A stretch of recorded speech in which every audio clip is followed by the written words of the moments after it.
really important for you to check all my comments on your work so that in the next similar assignment you can make adjustments. So like right now you should be checking comments on your short annotated bibliography, and I leave comments in different ways, and this is just a quick video to show you how to access comments.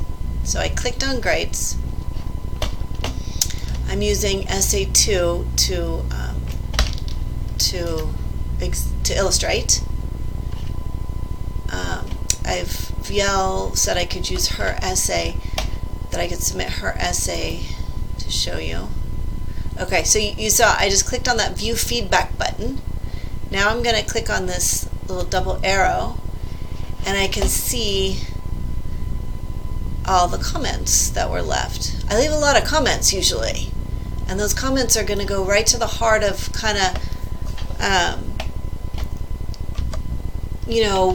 areas for improvement. I also sometimes attach rubrics like I did here. I'm going to click on it, see attached file. I'm going to click on it. I didn't leave everyone a rubric for SA2, but about half of you got rubrics.